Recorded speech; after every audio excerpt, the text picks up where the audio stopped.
You've been separated from your wife for months, but now she's finally starting to open up. It can be a very exciting time, but you also need to be careful.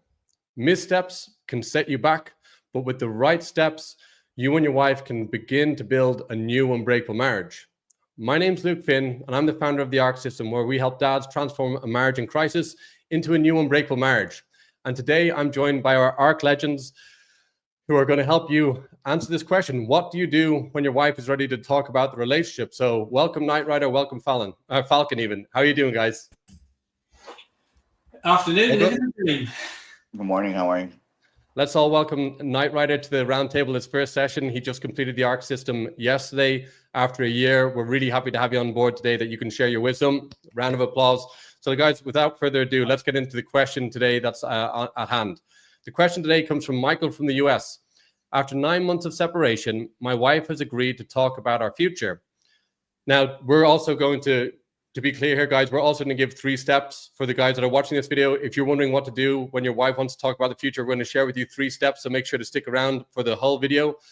But for our ARC legends, guys, what do you think is important for Michael to know before he goes into that conversation about the future? So what would you say? Let's start off with you, Knight Rider. What do you think Michael should consider when he's going in to have this conversation with his wife about the future?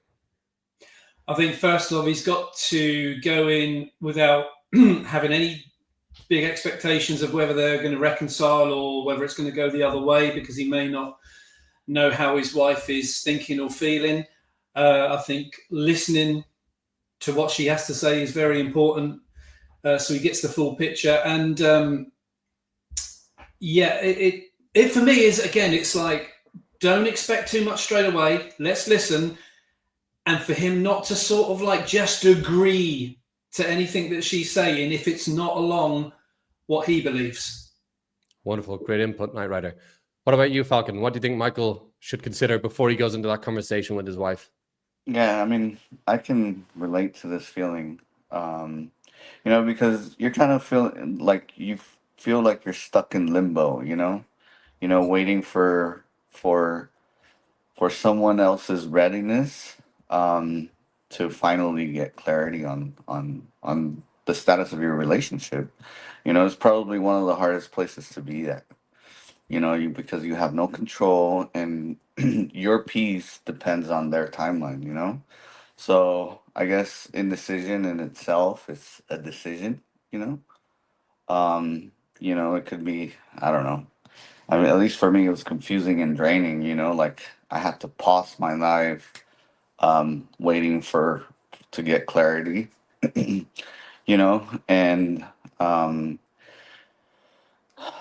it's you start compromising, when you're in limbo, you start wasting your emotional energy trying to get her readiness. Right on.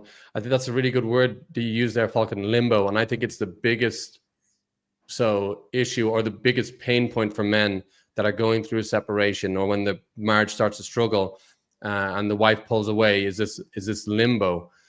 Knight Rider, how did limbo affect you? Because you also had the same experience, right? Where we came into the program, she wanted a divorce a year ago, and you had to deal with that limbo of not knowing what was going to happen. What helped you deal with that limbo? The main thing that helped me was detaching, because the previous, however long it was, I wasn't attached. There was a very push-pull dynamic going on. 18 months. Well, yeah. Was how long was I remember? Yeah. And it needed a proper sort of detachment and complete sort of focus on my own well-being, as opposed to focusing on what my wife was doing. When I started to do that, that was when the clarity started to come back, and that was when things started to move in a more positive direction. That was my personal experience. Very good. What about yourself, Falcon? How did you navigate? What was key for you to get out of that limbo stage? Yeah, like Knight Rider said, it's interesting because Evie was talking about it yesterday in the program, right? Detaching, but what you're actually doing, you're creating space. and it's space for you to grow as an individual, and it also gives her, your wife, space, to see where, everything is, where everything's at, where everything lands. Um, it also puts you out of like this, once you start attaching or start giving space, um, you remove yourself from that performance mode, that show pony, aspect of things, where, we've all done it. We're like, hey, look at me, look what I'm doing, look at all this progress that I'm making, right? And it's not necessarily healthy for the relationship. It's only when you start looking inwards where, the real growth, Starts to happen. starts. And I think it's one of the most difficult things to do. You guys talking about, I prefer, in the past we used to talk about detaching, now we talk about giving space. I think it's a much more healthy way to look at it, giving space. And it's one of the most difficult things that men, not just men, everybody does when a marriage starts to break down, to actually give space.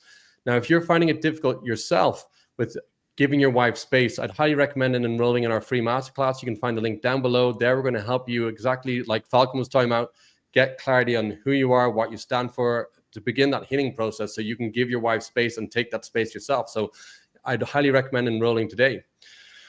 Okay, guys, so let's get back then to the question from Michael then. So we have 3 steps for what you should do when your wife is ready to talk about the future. So the first one, so Knight Rider hit on this already, is you need to go in there like a blank sheet of paper, no expectations. If you're going in there, so there's 2 ways you can go in there. You can go in there saying, my marriage is fucked, it's done. Then you're almost, going to create that for yourself. You don't want to go in there with your head down and feeling like there's no hope. And I think most people aren't in that space. I think more difficult one is, I think most men go in there with a lot of hope and they have high expectations. And when the wife doesn't give them the answer of, I want to work in the marriage, then it can destroy them and, they can fall to pieces. So it's really important to do that work beforehand, like we talked about, like Knight Rider and Falcon talked about to be able to give yourself space to heal so that you can be open to whatever comes up in that conversation. The second thing, and we're going to get into this, guys, because it's a big topic and it's what separates us from a lot of other programs out there, is be clear on what you're willing to accept and what you're not willing to accept. Unfortunately, I find today, guys, and I'd love to know your feedback, is I find with, we're working with hundreds of men, and what I can see when guys are coming in, looking to come into our program, a lot of them are really, there's this kind of desperation, like, I got to reconcile my marriage no matter what the cost, right? So they're sacrificing their self-worth. They're willing, they're just want the wife to take them back no matter what. Even if that means going back into a sexist marriage, an unhappy marriage, they're willing to do that just to be saying, that they're accepted back, that they're not abandoned any further. So for you guys, how important has it been for you now, after being in the program for over a year, to be clear on what you're willing to accept and not accept? So having high standards, right? So let's start off with you, Falcon. What are the standards that you are, not willing to accept, and what standards do you expect in any relationship now, in any deeply loving, intimate relationship? Can you share a little bit that from your side? Yeah. It comes down to flags, right? Yeah. Faith, legacy, adventure, growth, and self-worth, right? So, you have to, faith, right? You have clarity on where each relationship, it doesn't have to be with your wife, it could be with anybody, right? Yeah. You can apply this to anyone, right? Clarity on your own, on what you want out of a relationship, legacy, how you show up with self-respect, right? Like you said, you go in, you don't stay just, because For the your sake of dignity. staying. Yeah. Yeah. Right. Yeah. You want to be that role model for your kids. Exactly. Right. And then adventure, how you show up, you explore, you grow, your own healing path, right? Yeah. Um, you know, once again, G for growth, right? How you growth, how you present yourself, the man you become, right? Getting Um, 1% better every day. yeah, and then your self worth, you know, You're not begging for answers. You're showing up for yourself. Wonderful. That's the key part. Wonderful. Yeah. Okay, so that is a very key point. In order to be able to set standards, you need to be a man with purpose and be clear on your own values. Now, for some of you guys, you're not probably familiar with this, what Falcon just he shared with the values that we have in our group, which are the flags: faith, legacy, adventure, growth, and self-worth, which I think Falcon did a great job of explaining them there. It's so important. We have our shared values in our group, right? That helps you guys when you're coming in to latch onto something, but ultimately we also help you guys get clear on your own personal values, right? Because a lot of these guys, the guys can begin when they start the program, they've lost themselves a bit. And they have to get clarity on their own, rediscover themselves and get clarity on their own values. So Knight Rider, let me bounce the ball over to you. So going back to that question, how important has it been for you on setting higher standards and being clear on what you're willing to accept and not accept in your marriage? Yeah, it's massively important, because if you just decide between the two of you as a couple, you're just going to reconcile and go back to where you were at, then the high probability is the issues are going to come around again. The circle will repeat itself. The same mistakes get made. I was guilty on my journey initially because I didn't want our family to break up, that I would have probably initially fell into the trap of accepting my wife back if she wanted us to get back together without any stipulations or standards, conditions. Yeah, without any change. And actually, ironically, it's counterintuitive, but if you appear to your wife that you're too codependent with her, it's not going to work. It's going to push her further away, because that's a turn off. You have to come across as you're independent. And I think it's been said before, it's like, it's okay to want your wife, it's okay to love your wife, but you can't be in a position where you need your wife. That's the bit that it doesn't work. You want to be together, but not from a place of neediness. Yeah, and that's key. And that's a really good point to make. And at the same time, easy to say, difficult to implement. And for any of these guys, you guys watching this, you're struggling, get into that masterclass. We're going to help you with that.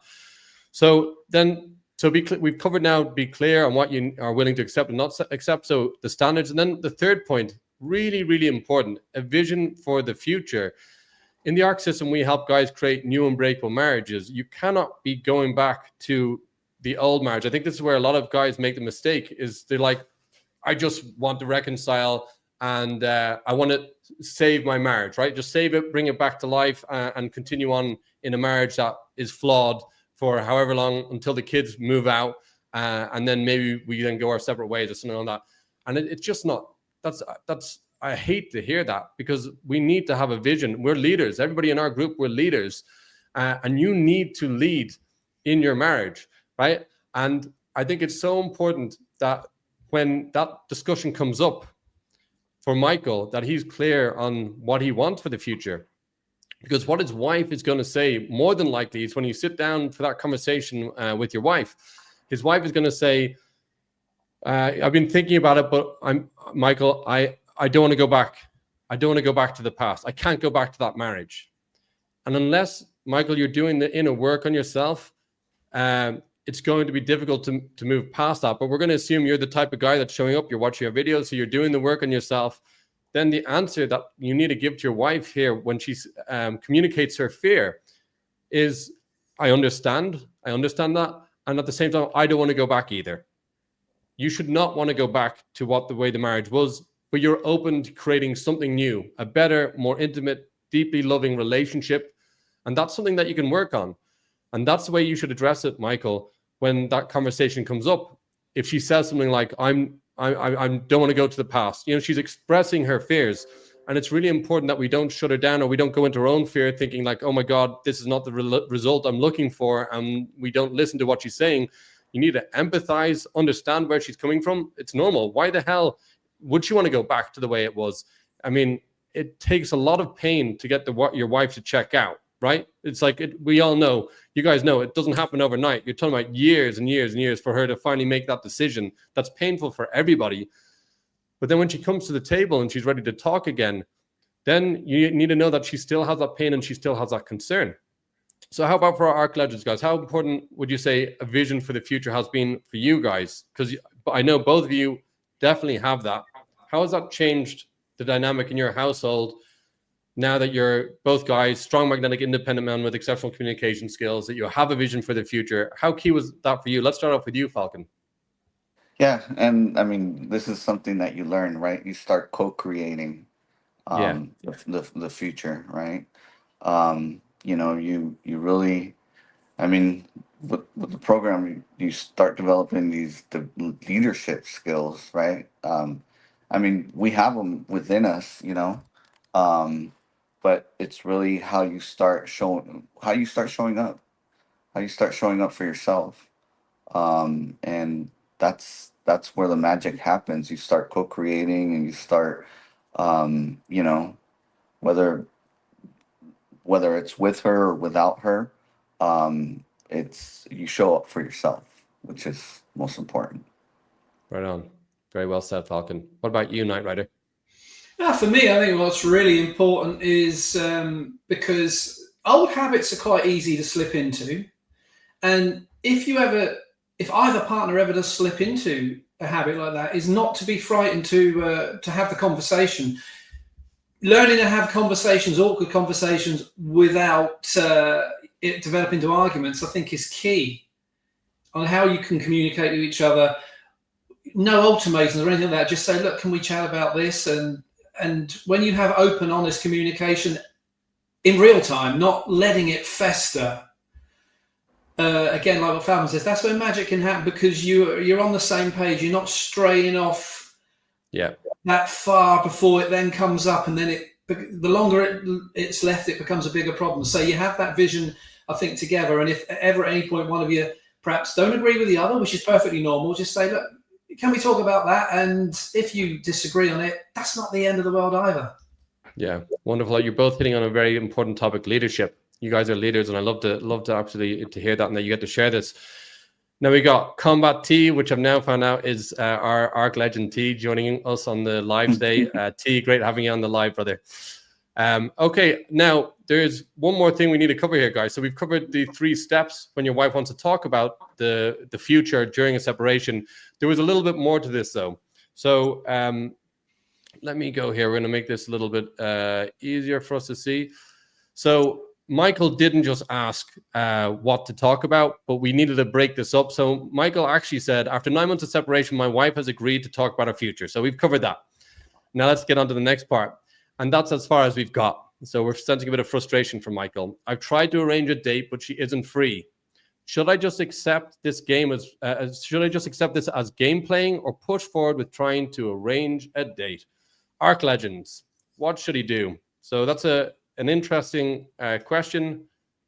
Let's open it up for you guys. What should he do? Should he push forward and nail her down, that slippery jellyfish that you can't get her down, for a date to discuss it, or should he let it be? What are you guys' thoughts?